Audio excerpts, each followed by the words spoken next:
Hola, buenas noches.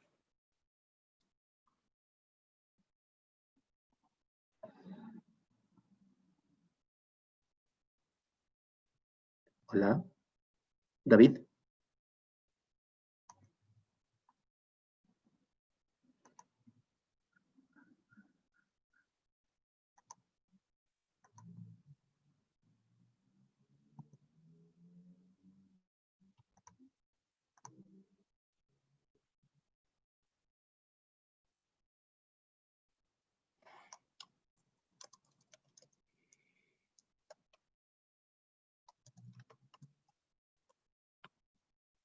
Hola, hola.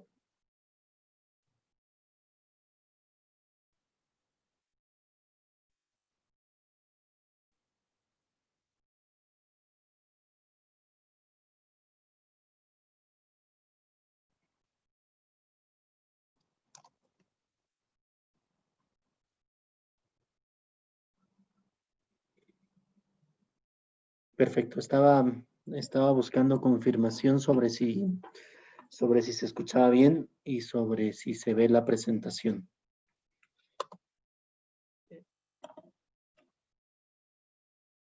Listo. Entonces podemos empezar.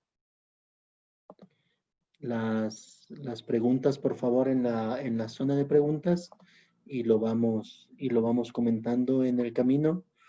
David, me adviertes, porfa, si hay algo. Yo voy a estar con la presentación. Listo. Buenas noches con todos. Gracias por estar acá. Continuamos con las sesiones de actualización de conocimientos gracias a la invitación de Money Group. Tuvimos ya 2 días de charlas interesantes de temas para debatir y vamos a dar un complemento. Vamos a hablar sobre normas de prevención de cibercrimen en el entorno de un trabajo flexible, básicamente los temas de teletrabajo y cómo estamos interactuando con ello y cómo vamos a prevenir ciertos riesgos que se nos pueden presentar. Reitero, gracias por la invitación y las preguntas en la sección correspondiente para irlas viendo en el transcurso de la charla.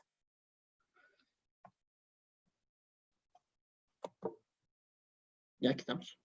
Ok, ¿qué vamos a ver el día de hoy? Primero, esta es una charla que la vamos a dar en 2 días. Va a haber una parte del índice que lo estamos marcando ahorita y vamos a complementar con información un poco legal, un poco de los derechos. Para el día de hoy vamos a trabajar o vamos a revisar temas relacionados a conocer la normativa de gestión de riesgo y seguridad de información. Vamos a hablar y a conocer sobre la auditoría interna desde el enfoque del teletrabajo y de la ciberseguridad. Y vamos a analizar los riesgos tecnológicos en época de crisis. Como se los mencionaba, estamos en una charla de 2 días y hacia el segundo día vamos a hablar sobre el derecho en el ciberespacio, leyes y privacidad. Sin embargo, en el transcurso de los temas, en el recorrido de los temas que vamos a hacer, se toparán también temas de la ley de protección de datos. Como mencionaba ayer la perito que nos acompañó en la charla, es parte de las expectativas que se tiene a nivel de país. Ok, empezamos.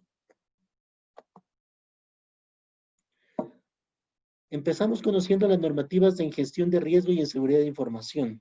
Es un poco la parte en la que se asienta la revisión, en la parte en la que se asienta toda la teoría del trabajo que estamos queriendo realizar. A nivel de la norma ISO 31000, que es la de gestión de riesgo, norma que es certificable, norma que nos puede ayudar a manejar mejor y administrar mejor los riesgos dentro de la empresa y dentro de los distintos ambientes. Y después, enfocado en el tema que estamos trabajando, las normas ISO de la familia 27000. Para el público que nos escucha, que nos ve, Básicamente la familia de la 27000 es del sistema de seguridad de información. Parte de la gestión de seguridad de información, los objetivos de control, los manuales de implementación, las técnicas de medida y métricas y la gestión de riesgos de seguridad de información. Perdón. Todo se ata y se relaciona con lo que son riesgos y con lo que es seguridad de información. La familia de las normas 27000 es más amplia y más extensa. Y estas son de adopción local también. Yo tengo oportunidad de participar en el Comité Técnico de Traducción de las Normas ISO para la aplicación local a través del Instituto Ecuatoriano de Normalización. Ahí hemos trabajado con las diferentes normas 27000 y con todo lo relacionado a la seguridad de la información. Dentro de los aspectos de seguridad de información hay un concepto bastante interesante que nos va a acompañar en toda esta charla y que es parte central de lo que estamos haciendo, que es la información, la información de identificación personal. PII en inglés, IP según como quiera ponerse, que aparece en las diferentes normas de protección, en las diferentes normas de protección de información, en la protección de datos.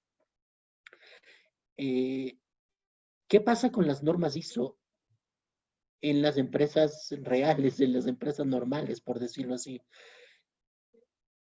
Considero que no son completamente aplicables o que hay empresas en las que a rajatabla no las vamos a poder cumplir a menos que haya un requisito de certificación. Sin embargo, siempre van a ser unas buenas guías y van a ser una buena práctica para tomar en cuenta dentro de la función de auditoría de sistemas o dentro de la auditoría para las otras normas ISO que tenemos.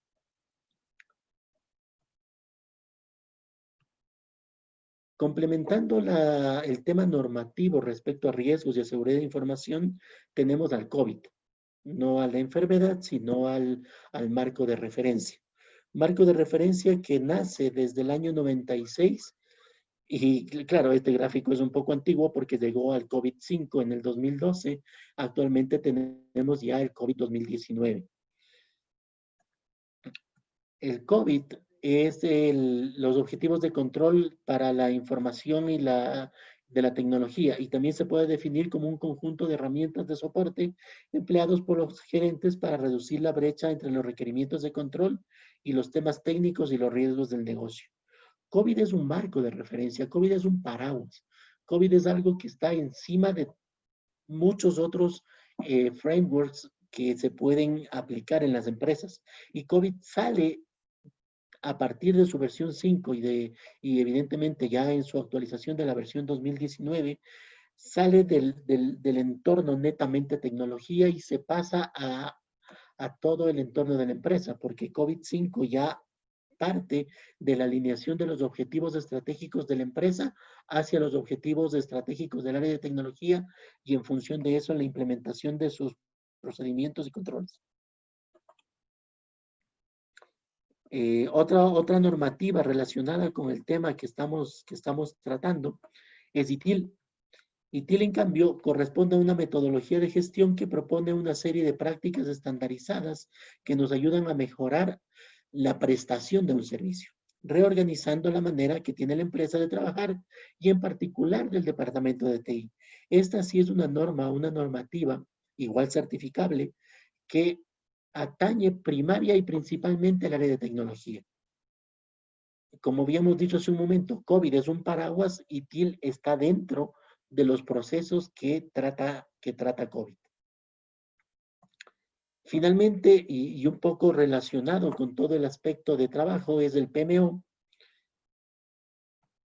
o la PMO, mejor dicho, porque es la Oficina de Gestión de Proyectos. Es una estructura dentro de la organización que define y mantiene estándares para la gestión de proyectos.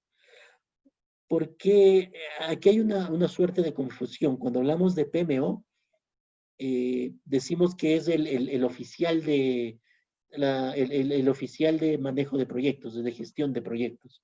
En realidad es la oficina de gestión de proyectos.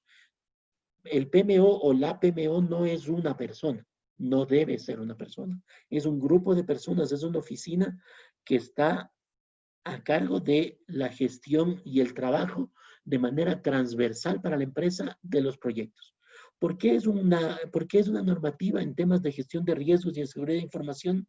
Porque todos los proyectos y mucho más en la época actual deben tener temas de tecnología y al tener temas de tecnología van a tener temas de seguridad de información y evidentemente un manejo y administración de riesgos como parte de una normativa normal. Pasamos a la siguiente actividad que se relaciona hacia la auditoría interna desde el enfoque del teletrabajo y la ciberseguridad.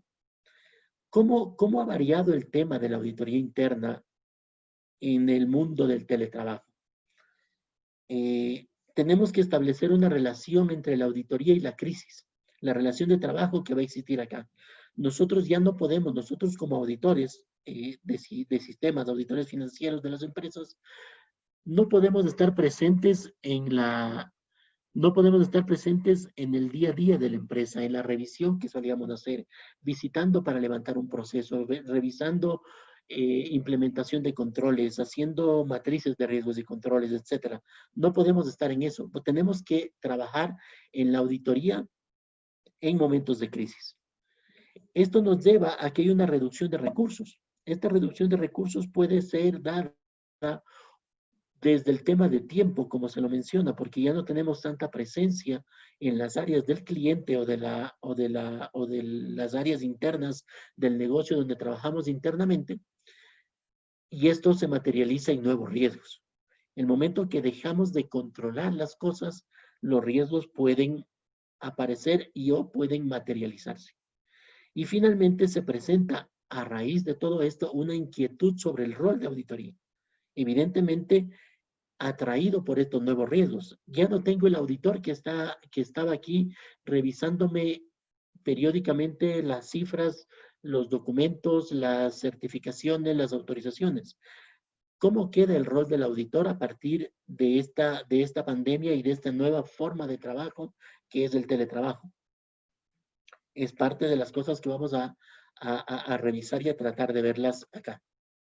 Entonces, la auditoría interna de sistemas, y quizá le podemos quitar directamente el título de auditoría interna de sistemas, sino tratar de manejarlo como auditoría interna en general. Como lo decíamos, es una relación entre la auditoría y la crisis, ¿ok? Vamos a ver más adelante que el COVID, la enfermedad, finalmente es una crisis, es algo que no lo habíamos considerado dentro de nuestros planes de recuperación y nos afectó. Y esa afectación es sobre la cual estamos aprendiendo ahora. En este tema de la auditoría interna, vamos a trabajar con nuevas maneras, nuevas formas, nuevos escenarios, nuevas oficinas. Y dentro de ello tenemos el recurso, uno de los recursos más importantes usados actualmente, que son las videoconferencias. La videoconferencia se ha convertido en el factor decisivo de mantener la comunicación de las empresas. La videoconferencia también enfocada en el hecho de poder interrelacionarnos con las personas, de poder ver a la persona, de poder estar en contacto con nuestro par en la empresa, con la persona revisada, con el jefe, con todas las áreas con las cuales vamos a interactuar. Otro aspecto que debemos considerar dentro de esta nueva forma de trabajo de auditoría interna es la analítica de datos. Es decir, al momento que nosotros no podemos visitar físicamente al cliente, hablando de la auditoría externa, o visitar directamente a nuestro cliente interno, hablando de la auditoría interna, tenemos que crear nuevos campos de trabajo. Ya lo dijimos, la videoconferencia como medio de comunicación y la analítica de datos como un medio a través del cual vamos a poder realizar nuestras revisiones. Y lo digo como auditoría interna de sistemas y como auditoría financiera porque en la charla de lunes Pablo y David nos daban un acercamiento hacia la analítica de datos. Analítica de datos enfocada en la auditoría financiera y en la detección de fraudes. Nosotros, bueno, en mi caso y de algunos de los participantes, como auditores de sistemas, tenemos la ventaja de haber nacido con esta experiencia de la analítica de datos, de conocer los sistemas de información de la empresa porque hacia eso vamos en nuestra primera visita de auditores, y saber dónde están los datos, cómo están estructurados los datos, cómo están relacionados los datos y cómo podemos llevar todo eso hacia una aplicación de analítica de datos. Antes, bueno, yo ya hablo de experiencias bastante antiguas, hablo antes del nuevo milenio. Cuando trabajábamos con herramientas de analítica de datos, se trabajaba en DOS, era por comandos. Todo eso fue cambiando a las herramientas actuales que tienes ya procedimientos programados que básicamente te permiten ingresar datos y el sistema, cualquiera que sea el nombre, te va a dar los resultados. El tema, más allá del resultado y de la herramienta que se use, porque tampoco es la idea promocionar a una o a otra, que en realidad a mí me gustan dos de ellas, es tener la inteligencia para poder hacer realmente la analítica de datos. La analítica de datos no es únicamente generar el resultado, sino tomar decisiones en función de ello, encontrar los patrones. De esto se desprende todo el tema de análisis hacia la práctica de fraude, todo el tema del análisis hacia la práctica forense, que son mundos derivados de la especialidad de la auditoría de sistemas, que son mundos espectaculares. La experiencia me ha dado, por suerte, la oportunidad de trabajar en equipos de este tipo, de auditoría forense y auditoría de análisis de datos, que te lleva a conocer el interior del negocio. Más allá de las cifras, más allá de los accionistas, más allá de todo. Te lleva a ver una visión muy interesante de la empresa. Eso con lo que es analítica de datos y complementando lo que Pablo y David exponían en su charla el día lunes. ¿Qué más? ¿Qué más tenemos que innovar o qué más tenemos que proponer o qué más tenemos que practicar para trabajar en la auditoría interna actualmente bajo este escenario de pandemia? Que no quisiera llevarlo directa y únicamente hacia la pandemia y hacia el COVID, sino hacia la crisis. Vamos a trabajar en épocas de crisis. Y eso es ahondar en las capacidades de la auditoría continua.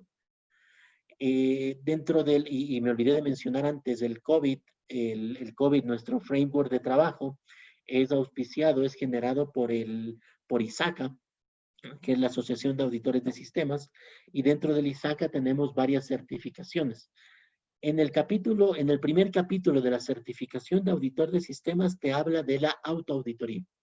Ya te habla de la autoauditoría y todas las herramientas y todas las normativas y mejores prácticas ya te llevan a trabajar hacia la capacidad de la auditoría, de la autoauditoría de las áreas y trabajar en procesos de auditoría continua. Es decir, el auditor no va a tener, y ahora mucho menos, la posibilidad de estar siempre presente para hacer las revisiones. Es el área quien se va a autorregular en el trabajo que está realizando y en el cumplimiento de un programa de trabajo que se va a repetir mes a mes, semestre a semestre, año a año. Y el auditor se convierte en un asesor que realmente siempre lo es, a pesar que cuando llega a una oficina es mal visto o mal catalogado, cuando en realidad lo que queremos hacer es dar nuestras observaciones y recomendaciones para mejorar, porque si mejora la empresa, mejoramos todos. No es una cacería de brujas la que hace el auditor, es una, eh, es una propuesta de mejora siempre en función de la experiencia que podemos tener. Y finalmente, un cambio que se da a raíz también del teletrabajo son los third truths, que básicamente es el recorrido de procesos. Recorrido de procesos que antes lo hacíamos a mano, antes lo hacíamos visitando a cada una de las personas y guardando cada una de las evidencias, pero que ahora lo vamos a hacer en forma virtual. Y para eso vamos a usar herramientas de videoconferencia justamente, y vamos a compartir pantallas, que es lo mismo que estamos haciendo ahora, y vamos a capturar esa evidencia. ¿Cuál es el cambio o la mejora o las innovaciones que también se presentan a través de las revisiones? Es la captura de pantallas. Antes cuando hacíamos los walkthroughs o los recorridos directamente con las personas, armábamos los legajos del proceso. Yo todavía soy de la época de los legajos, de los papeles y de las carpetas que armábamos con las evidencias. Ahora las evidencias están trasladadas a la captura de pantallas. Pero ¿cómo logramos que eso sea una evidencia válida? La evidencia válida de la captura de pantalla se complementa el momento que le hacemos una captura completa, es decir, el momento que podemos capturar fecha y hora del procesamiento de la transacción, porque eso nos va a dar la certeza de que es una imagen que no puede ser o que no fue alterada en su generación. ¿Ok?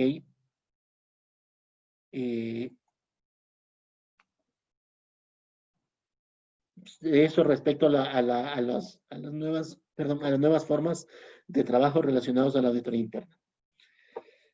Pasamos ahora a entender un poco, aunque ya más allá de conocer el concepto, lo hemos vivido, a qué es el teletrabajo. Se define, y esta es una definición teórica básica, es una forma de trabajo que se realiza en una ubicación alejada a una oficina central o instalaciones de producción, evitando el contacto personal. Y evidentemente, las nuevas tecnologías hacen posible esta separación, facilitando la comunicación. Esa es nuestra definición de teletrabajo, y acá podemos ver ciertas variantes de lo que podemos, de cómo podemos ahorita estar haciendo nuestro teletrabajo, que en realidad ya no es teletrabajo, es telestudio, todo lo vamos haciendo, las personas que tienen hijos en edad escolar también están atados a las computadoras para que los niños sigan sus clases virtuales. Claro, eso nos presenta también factores adicionales como tener niños pequeños que nos ayudan en las funciones y en las labores que estamos aprendiendo, hasta caer en los casos de frustración, agotamiento por la carga laboral, temas que vamos a entrar a ver en poco. ¿Cuáles son los desafíos del teletrabajo? Todo lo que estamos conversando lo vamos a enmarcar en temas de seguridad aplicados al teletrabajo, que lo transforma, sin que sea directamente el concepto claro, en ciberseguridad, que vamos a ir analizándola en cada uno de los espacios que vamos desarrollando. Entonces, los desafíos del teletrabajo nos llevan a lidiar con los problemas de privacidad. Si bien es cierto, ya habían empresas que permitían a sus empleados trabajar desde sus casas, no era una práctica usual, y dentro de nuestra idiosincrasia, llamémoslo así, no era parte de la normalidad del trabajo. A eso le sumamos la pérdida de privacidad, porque en el hogar o en ciertos hogares no se tiene el adecuado ambiente para trabajar. Le toca trabajar en el comedor, en la cocina, la gente pasa por atrás, el avión suena, etcétera, todas las cosas que pueden estar pasando dentro del entorno del teletrabajo. Pero además de eso, los temas de privacidad, y enfocado ya en temas de seguridad de información, porque esto nos lleva a tener redes adicionales de conexión. Estas redes adicionales de conexión pueden ser vulneradas, pueden tener ataques y sufrir robos de información. Otro desafío que tenemos con el teletrabajo es la situación psicosocial relacionada al aislamiento. Nada que ver con tecnología, nada que ver con sistemas. La gente se vuelve ansiosa, se cansa, se engorda, se enflaquece, tiene un problema psicosocial respecto a tener que estar encerrado en una casa trabajando sin poder salir, sin poder hacer nada. Una destreza que debemos adquirir, algo que debemos practicar, y que gracias a la crisis actual nos está permitiendo desarrollarla. Y un poco atando a lo que ayer la perito nos comentaba sobre el tema de situaciones psicosociales, esos problemas de ansiedad que se pueden presentar en los empleados de una empresa que están haciendo teletrabajo pueden afectar y pueden llevarlo al empleado a cometer fraudes o descuidar su trabajo en esta nueva modalidad. Para lo cual, tanto la parte de auditoría como la parte de control tiene que estar atenta para estar atrás de sus empleados y poder advertir estas situaciones a tiempo. Ayer veíamos el tema del perfilamiento de criminales.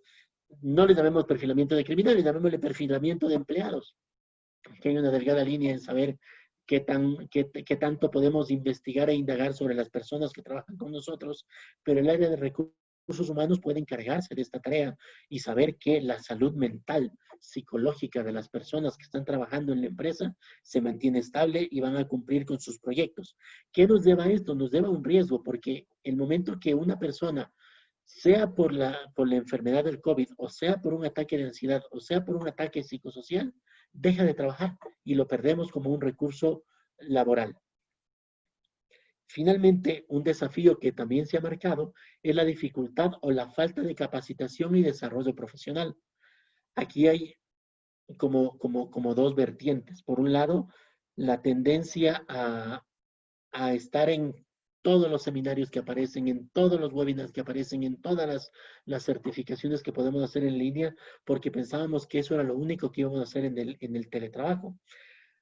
Por suerte hay empresas que, por suerte entre comillas, que nos mantienen ocupados todo el día y no hemos tenido posibilidad de trabajar tanto en los webinars, pero sí hemos podido participar en algunos.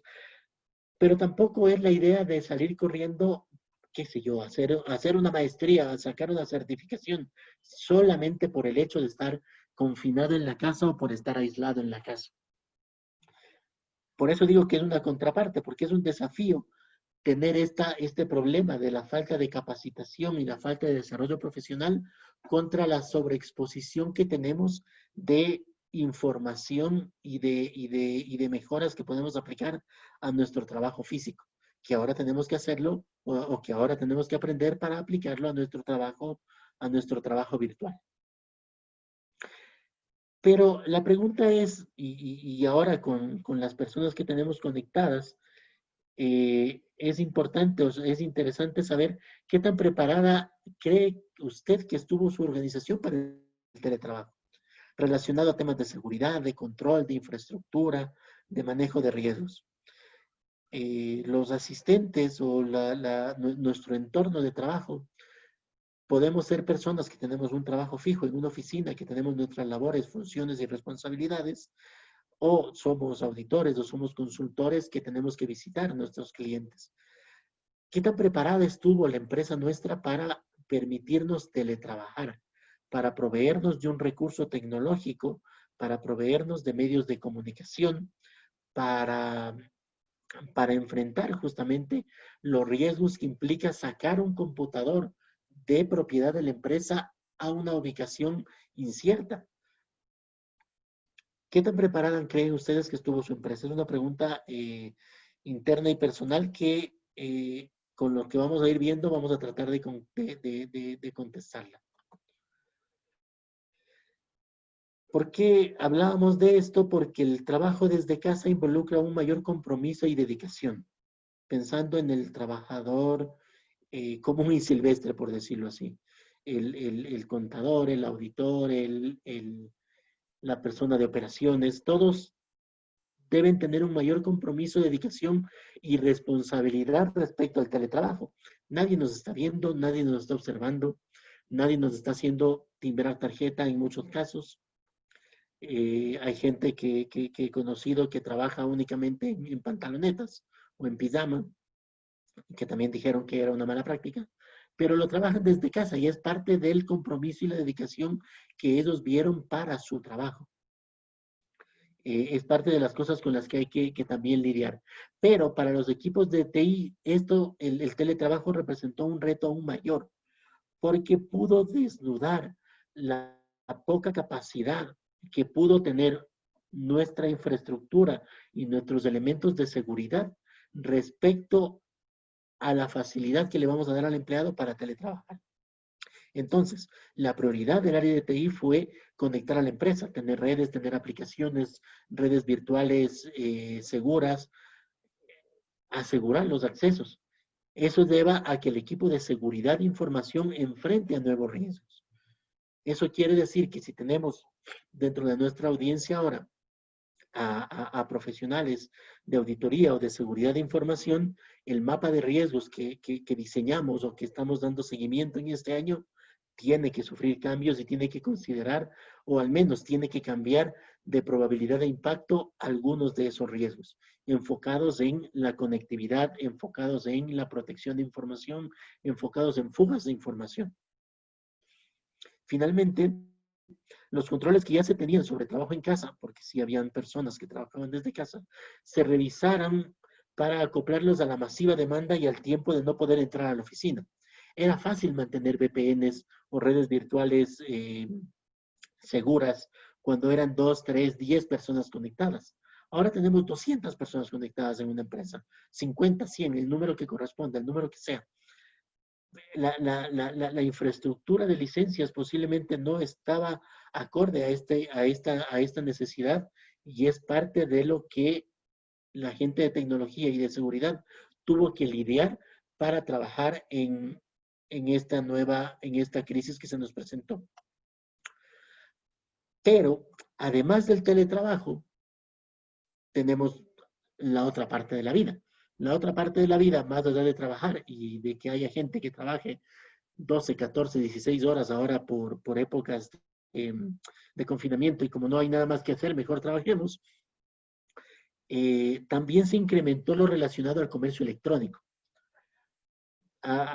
Saqué 3 titulares de meses anteriores respecto al confinamiento y cómo provocó un auge del comercio electrónico de un 82% en Italia, un 300% en Latinoamérica y un récord de canal online en ventas de consumo en Colombia, me parece que era esta última noticia.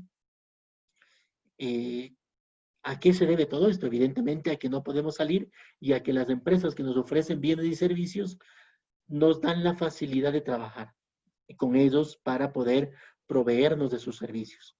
Acá entramos en una suerte de discrepancia, y eso lo hablo a título personal, sobre todo en el entorno latinoamericano, porque para mi concepto, la penetración de Internet, que es la que nos permite el comercio electrónico, por más que las estadísticas te quieran llevar a dar de que tenemos un 80% de Internet, un 90% de Internet apalancado en el tema de smartphones y de planes de las operadoras celulares, también hay una estadística a nivel del Ministerio de Comunicaciones del Ecuador que te indicaba que una de cada 4 casas en el Ecuador tenía computadora.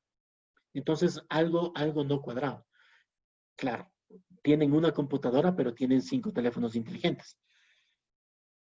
Pero a veces teléfonos inteligentes que no tenían saldo o que no tenían internet o que el poco internet que tienen lo usan para otras funciones que no sean trabajar, estudiar o en este caso el comercio electrónico.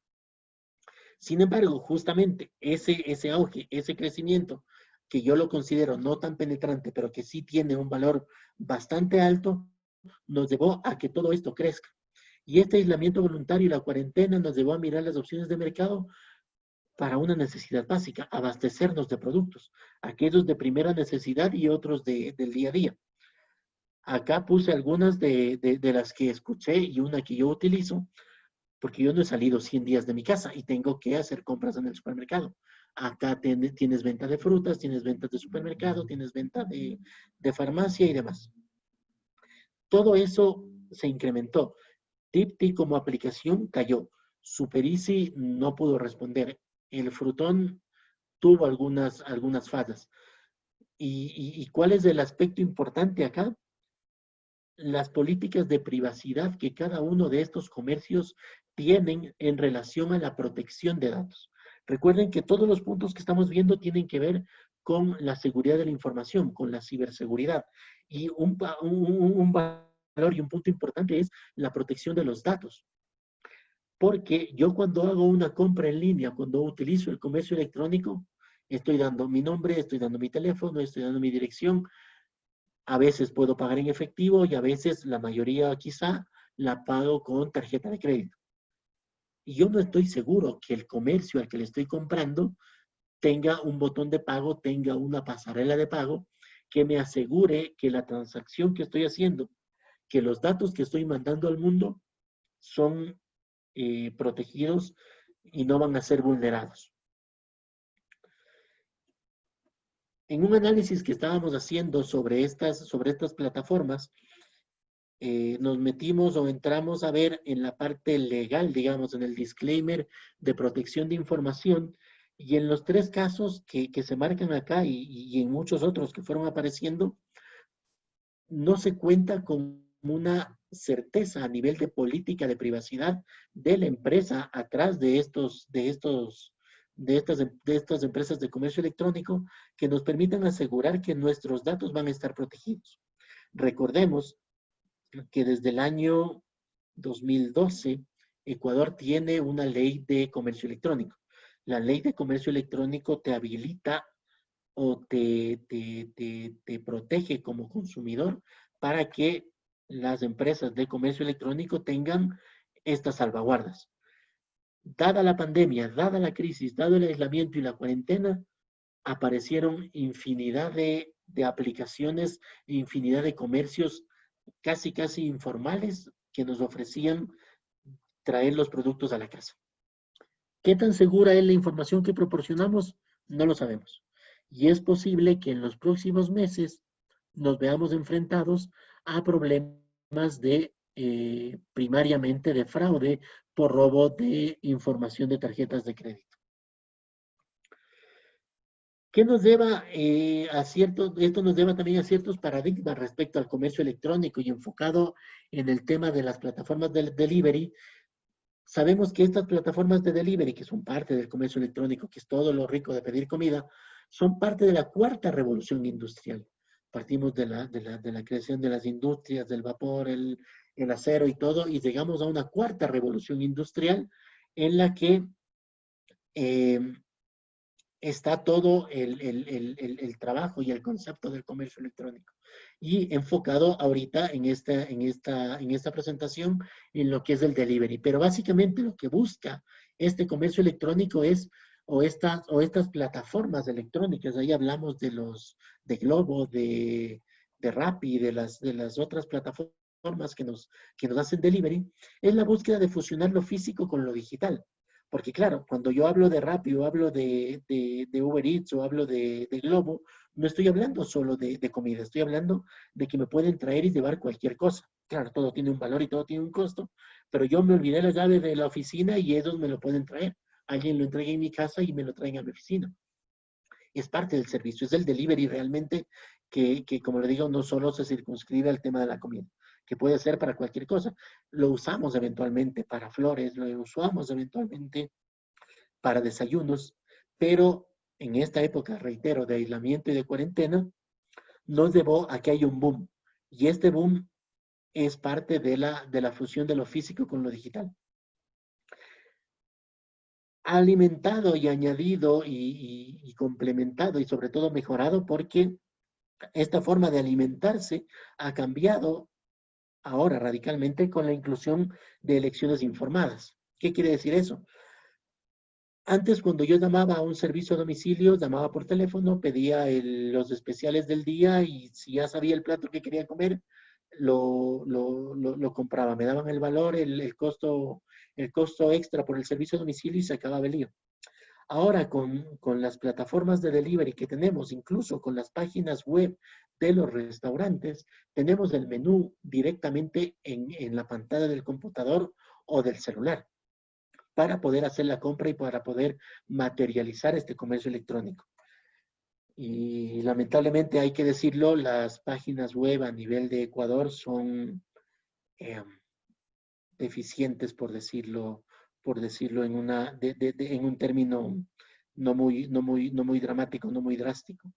La misma, justo leía un comentario, hay una misma empresa que ofrece sus servicios o que ofrece, es una tienda de ropa que vendía sus productos por Instagram, que tenía su catálogo en Instagram, que podía hacer los pedidos y los pagos desde el vínculo que tenía en Instagram, y en otro país se lo podía hacer tranquilamente. Acá en Ecuador, en la página creada para el Ecuador, simplemente estaba el producto. No había tasas, no había precios y había que comunicarse directamente con la tienda para poder hacer la compra. Este es otro aprendizaje que debemos tener porque quien en realidad innova, quien en realidad crea, quien en realidad mejora su comunicación y su fusión físico-digital es la que va a perdurar en los emprendimientos que estamos.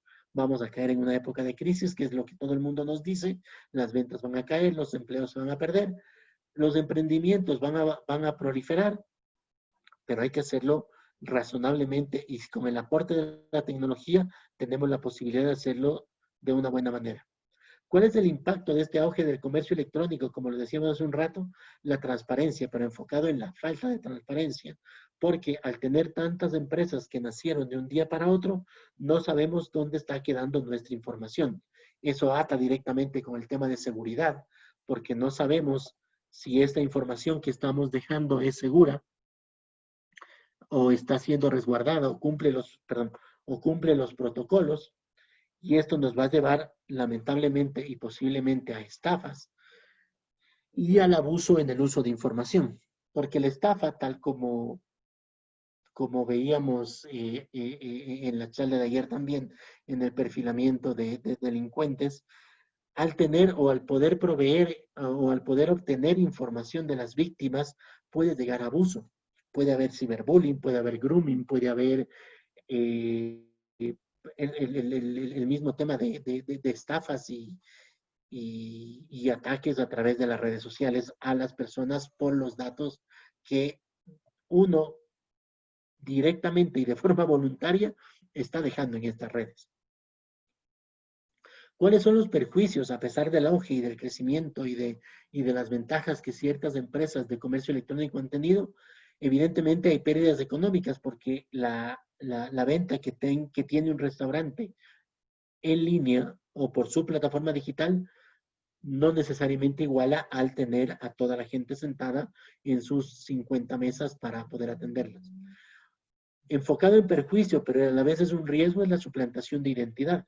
Nosotros dejamos nuestros datos, reitero, voluntariamente en ciertas plataformas que no sabemos qué tan seguras son y nos roban la identidad. Acá un tema que habíamos conversado, que comentamos hace un ratito, el tema de las amenazas que podemos sufrir al ser vulnerada nuestra privacidad, coacciones para publicar fotos o videos que hayan podido obtener de nosotros, y el grooming. El grooming es un delito informático en el que es de los pederastas. Es una persona mayor que se hace pasar por un niño, se hace amigo de otro niño, lo cita y se comete el delito. Perdón, otro perjuicio viene con la revelación de datos sensibles, que es un poco la materialización de los diferentes niveles de amenazas sobre la seguridad y el comercio electrónico. Y finalmente, las interferencias o obstáculos en la prestación del servicio. Como lo decíamos antes, las plataformas tradicionales de comercio electrónico que ya daban servicio de supermercado, que ya daban servicio de farmacia, que ya daban servicio, etcétera, de diferente índole, se vieron saturadas también, porque al no tener presencia física, todo el mundo se volcó a las llamadas telefónicas, a las visitas a la página web para hacer sus compras. Vuelvo al tema o al ejemplo de Tipti, que es la que yo usaba y la nombro, pues, son las compras del Supermaxi normal, llegó a tener demoras de entrega de hasta 2 semanas, 3 semanas. Yo hacía el pedido hoy y mi pedido llegaba en 3 semanas. Después ya bajó a 2 semanas, a una semana y ahora está casi al día siguiente, porque ya la gente está empezando a salir. Pero, pero todo este auge de comercio electrónico también lo sobrepasó a ellos. Y también es posible que muchos datos estén ahí siendo objetos de filtraciones. Pero ¿cómo responder ante todo esto? ¿Qué reacciones debemos tener? Y como les decía un momento, son reacciones y respuestas casi que no al COVID, sino a una crisis. Porque hoy se llama COVID. En 3 meses, tal como está predicho, tendremos otra. Hacia final de año tendremos otra. Tenemos que aprender a vivir en crisis y tenemos que aprender a enfrentar las crisis. Como ejemplos de cosas que hemos podido leer y entender, en Uruguay se aprobó una ley de telemedicina casi inmediatamente. Hubo una agilidad impresionante para que se pueda trabajar en esta ley de telemedicina, trabajándola incluso con geolocalización. En Canadá se implementaron seguimientos a sus habitantes para saber su condición, su temperatura, su edad, los sitios que ha visitado, para poder advertir al resto de las personas.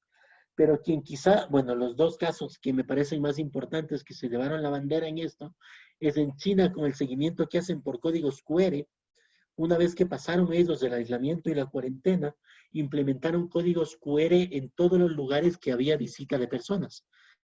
Yo llegaba con mi teléfono, porque todo el mundo, y eso también nos pasa a nosotros, todo el mundo tiene un teléfono inteligente, marcaba el código QR y por Big Data y por inteligencia de data, eh, el gobierno sabía dónde estabas, dónde estuviste, con quién estuviste, y si alguna de las personas de tu entorno o las personas con quien interactuaste en algún momento a través del registro de este código QR era contagiada o se advertía como posible enfermo, inmediatamente el sistema mandaba mensajes a todas las personas que se registraron en ese periodo, en ese día, en ese local, y les decía que una persona fue detectada con COVID y que debían guardar reposo y que debían guardar cuarentena.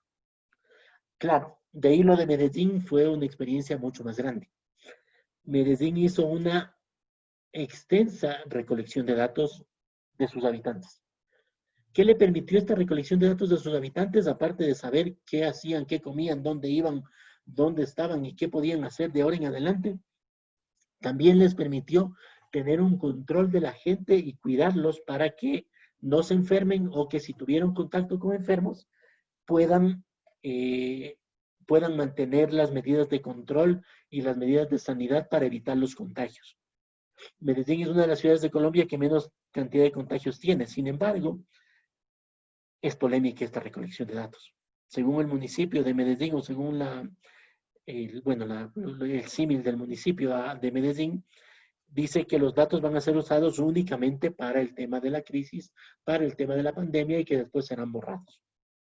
Es ahí donde se genera la polémica, porque hay muchos datos de los habitantes que está ahora en poder del ente de gobierno.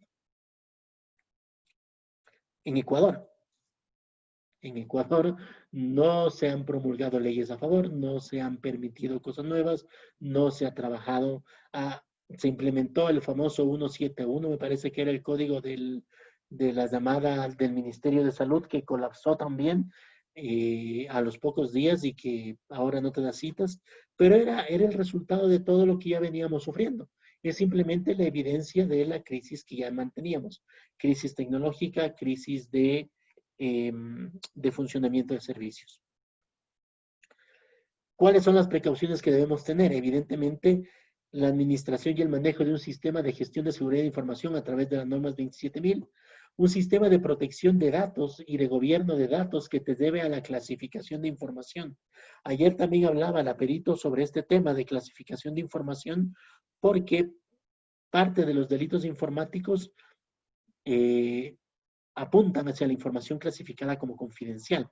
Debemos buscar proteger la información y debemos clasificar la información porque legalmente uno al ser advertido que está entrando a un sitio restringido, que la información que tiene que usar o la información que recibe es únicamente para X y actividad, ya le está advirtiendo para que si hace mal uso se puedan emprender acciones legales. Claro, sería post-mortem, una vez efectuado el delito, pero al menos se tiene o se tendría ya una forma de legalmente interactuar con la persona para sancionarla. Además del cumplimiento normativo del comercio electrónico, en una de las clásicas que me acuerdo de la ley de comercio electrónico vigente en el país, que es la de tener un botón de unsubscribe, de que yo como comercio me olvide de la dirección de esa persona. Él me puede pedir que yo me desuscriba de su servicio y yo no volver a recibir esa comunicación. Evidentemente, y tomando los ejemplos anteriores, varios o muchos de los comercios que se crearon en línea posiblemente no cumplan con estas normativas. Además de la preparación sobre la ley, la famosa ley de protección de datos que sigue en la Asamblea Nacional, y que esperamos algún día se promulgue para empezar a controlar de mejor manera esta información. Y todo dentro de un marco, todo dentro de un marco de asesoramiento legal.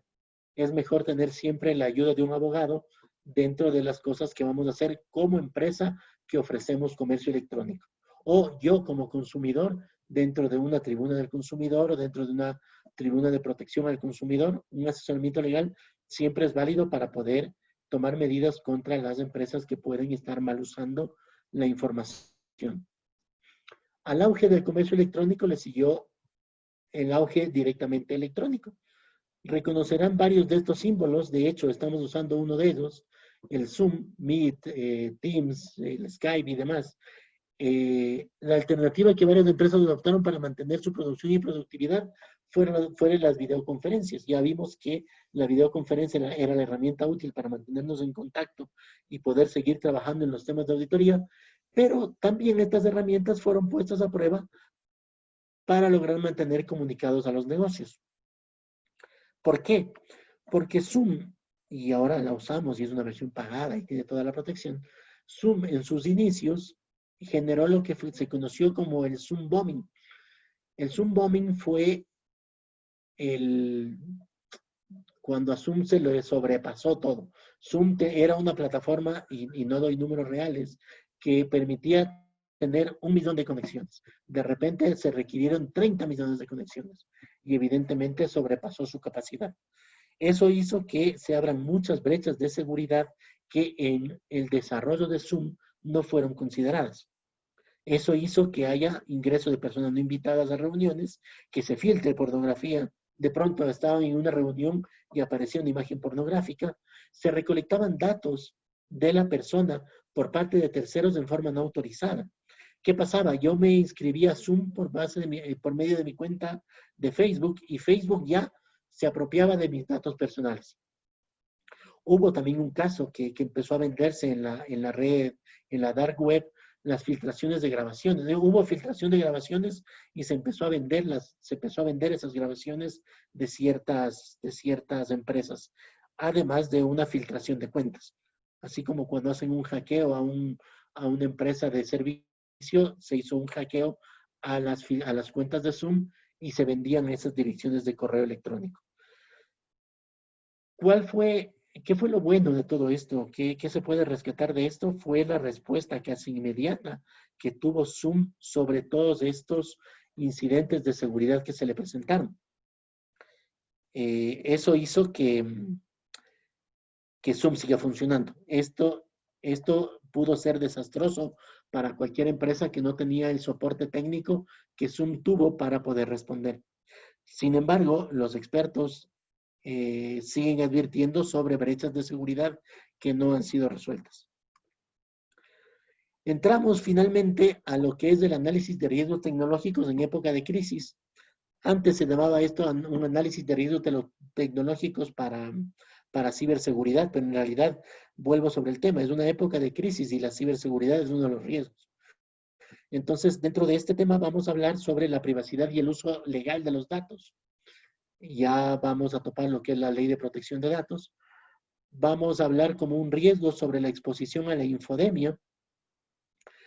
Reiteramos y lo manifestamos las veces que son necesarias los problemas y los riesgos que tenemos sobre la suplantación de identidad, que quizá ahora un delincuente inteligente no las va a soltar o no las va a hacer ahorita, pero va a tener información de muchos usuarios y más adelante puede cometer fraudes o cometer delitos. Directamente la ciberseguridad como un riesgo tecnológico que ya venía apareciendo, pero casi era un tema de moda y que ahora ya el mundo se encargó de darnos la evidencia para tomar en serio la ciberseguridad. La continuidad de negocio. Se ha escuchado en muchos foros y en muchos ambientes de empresas que tenían diseñados buenos sistemas de planes de contingencia y de continuidad de negocio que nunca consideraron una crisis o una pandemia como parte de sus elementos de contingencia. Se veía, acá tenemos al volcán Pichincha que nos hizo crear un plan de contingencia específico. Tenemos terremotos cada 2 por 3 que nos pueden afectar y eran considerados dentro del plan de contingencias. El Cotopaxi también que quiso erupcionar en algún momento, que también fue parte del plan de contingencia y de la continuidad de negocio, pero a nadie se le ocurrió y no he encontrado todavía a alguien que diga, no, yo sí consideré una crisis sanitaria y una pandemia y una cuarentena dentro de mi plan de contingencia. Y por eso la activé y por eso estoy trabajando en función de eso. Y finalmente, y en un tema, ¿y por qué están marcados con 2 asteriscos de estos 3 temas? El manejo de incidentes de seguridad, porque esos son temas que los vamos a ver en la charla de mañana. Vamos a profundizar en temas de ciberseguridad, de continuidad y sobre todo en el manejo de incidentes de seguridad. Siempre con la idea de mantener los riesgos en el nivel más bajo posible. Analizando los riesgos y enfocados en la privacidad y el uso legal de los datos, vemos nuevamente el concepto dado justamente al inicio. Toda información perteneciente a una persona identificada o identificable. Hacia allá va el riesgo. Todo el dato que yo pueda dar, tener u obtener de una persona que me permita identificarla. Evidentemente el número de cédula me permite identificarla, el nombre me permite identificarla, la etnia, la afiliación política, registros de salud, etcétera. Todos son datos identificables que deben ser protegidos. Ahora no, porque no tenemos una ley de protección de datos, pero que cuando venga vamos a tener que trabajar en protegerlos. Y dentro de esa protección debemos buscar tener el consentimiento para almacenar, para tratar, para modificar, pero también para retirar estos datos. Si bien es cierto, ya lo habíamos dicho, la ley de comercio electrónico del año 2002 o 2012 si no me equivoco, ya me decía que debo tener la opción de desuscribirme. La ley de protección de datos es mucho más fuerte al respecto. Además, tenemos, igual como decía ayer en la charla la perito, a través de los datos de identificación personal podemos perfilar a una persona, podemos segmentar a las personas, podemos ya para casos de empresas de retail, por ejemplo, saber a qué mercados dirigir nuestras publicidades. Pero para poder usar esa data, debemos saber que debemos tener el consentimiento de la persona para almacenarla, para tratarla, para perfilarla, para pedir, cuando me pide que la modifique y cuando me pide que la retire. El tema de la privacidad y uso legal de datos tiene que ver con la normativa de otros países. Primariamente el GDPR, la norma europea de protección de datos. Esta relación de normativa con otros países porque, y volviendo sobre la ley de protección de datos, la ley de protección de datos europea protege a todos sus habitantes, sea en territorio europeo o sea en territorio externo a sus propios países. De manera que el momento que se sancione acá una ley respecto a protección de datos, es seguro que la GDPR me dirá, oye, también tienes que proteger a mi persona y también debes cumplir los ciertos de los puntos que la Ley Europea de Protección de Datos te pide. Entre ellos, publicar la política de seguridad en la página web, permitir, reiterando el tema de poder quitar tus datos. Y un dato importante que lo tratamos igual ayer, que es la ley del derecho al olvido, que también la ley de protección de datos la va a tener. Ahí vamos a contrapuntear con la perito que dio la charla el día de ayer, porque a ella no le parecía que debía ser parte de la ley, pero eso ya, como le digo, lo trataremos en la charla del día de mañana. Y finalmente, como dato casi anecdótico, Ecuador, Venezuela y Bolivia son los únicos países que no tienen una ley de protección de datos formal. Tenemos que trabajar en eso. La norma está o la ley está en la papelera de la Asamblea y deberíamos presionar por salir. Reitero, entidades como el ISACA, como la Asociación de Auditores Internos, las universidades, la Asociación de Ciberseguridad, debemos buscar unirnos para ser la parte impulsora, aparte de la parte pública, en poner nuestros datos en la ley para que sea todo lo que necesitamos, sea todo lo que queremos y tenga toda la protección que debemos tener. El término de acá me parece que pudo haberles llamado la atención, la exposición a la infodemia. ¿Qué es la infodemia? La infodemia es la sobrecarga de información sobre un tema específico, por ejemplo, y dado la coyuntura, el coronavirus. Puede provocar comportamientos sociales que agravan la situación.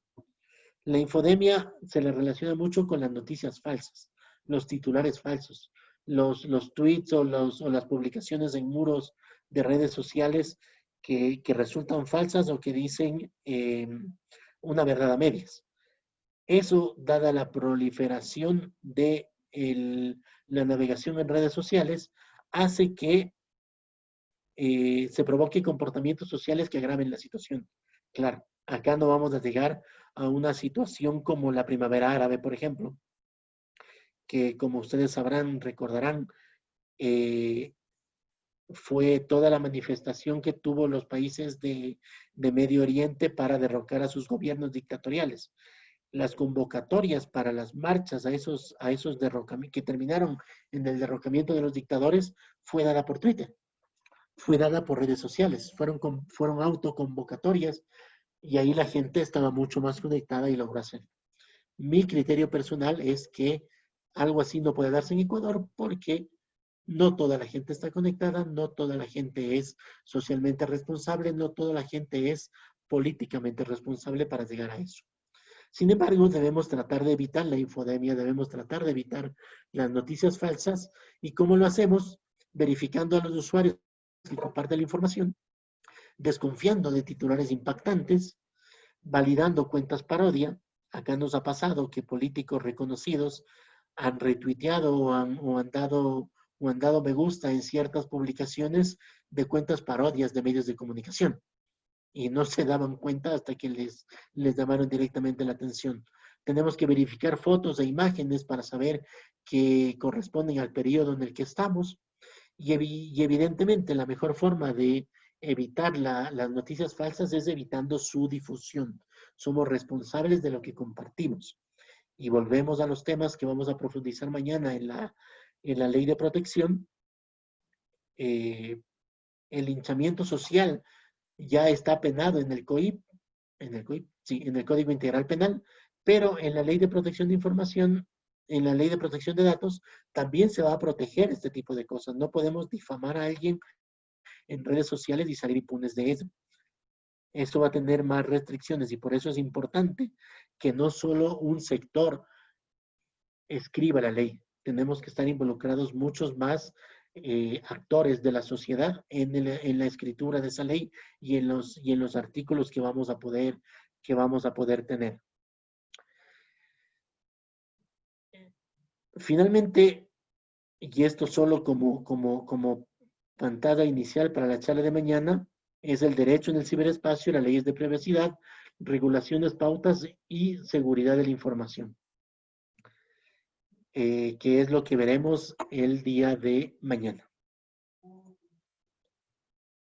Y con eso terminamos la charla de este momento. Muchas gracias y no sé si tienen preguntas.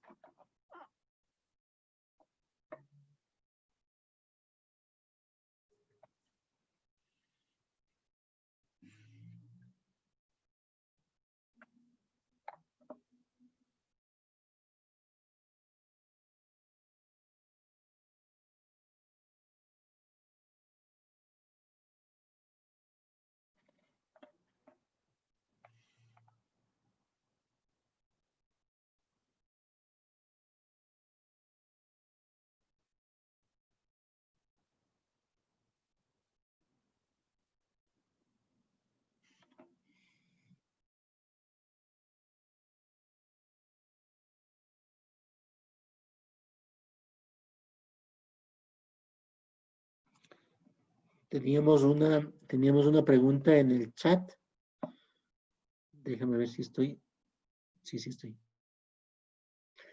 Infoxicación se podría incluir en este concepto. Entendería en el concepto de la infodemia. Si nos vamos vamos por partes. La infodemia es un término en inglés adoptado al castellano.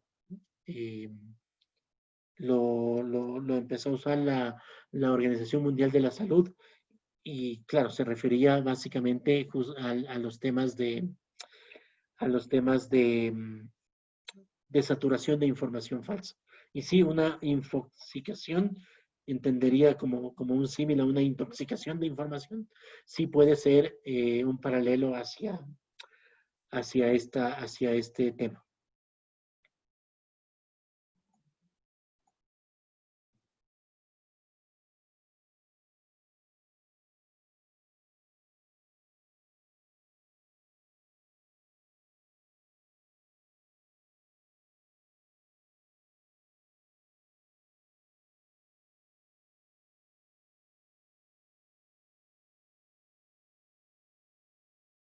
Ok, creo que ahí está. ¿En qué nivel se ve el desarrollo de la responsabilidad de costos como el uso de cookies en el Ecuador? Eh, a ver, el uso de cookies es optativo, o sea, siempre podemos negarnos a que se almacenen los datos en, en la página de la persona, de las páginas que estamos visitando. La cookie nos permite realizar este perfilamiento de información. Y dentro de eso, si no me equivoco, del anteproyecto de ley que tuve oportunidad de revisar en la protección de datos, también se norma el uso de eso.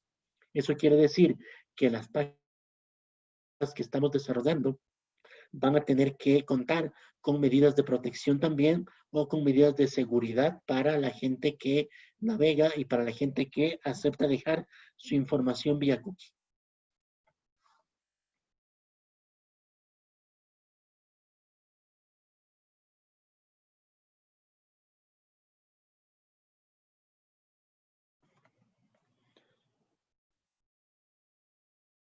Eh, Creo que eso, si no tenemos más preguntas, muchas gracias por su atención y ahí lo tenemos ya, David. Buenas tardes, buenas noches ya. Ya con todos, pues el tema sí es súper interesante actualmente, ya que, bueno, como Juan Pablo ha explicado largamente, todos estos temas nos están afectando en las operaciones de nuestras empresas y en nuestras vidas diarias, ¿no? Y no se olviden que mañana vamos a estar hablando de protección de datos. Han habido muchos casos actualmente de robo de datos, suplantación de personas vía el primer paso que es el robo de datos.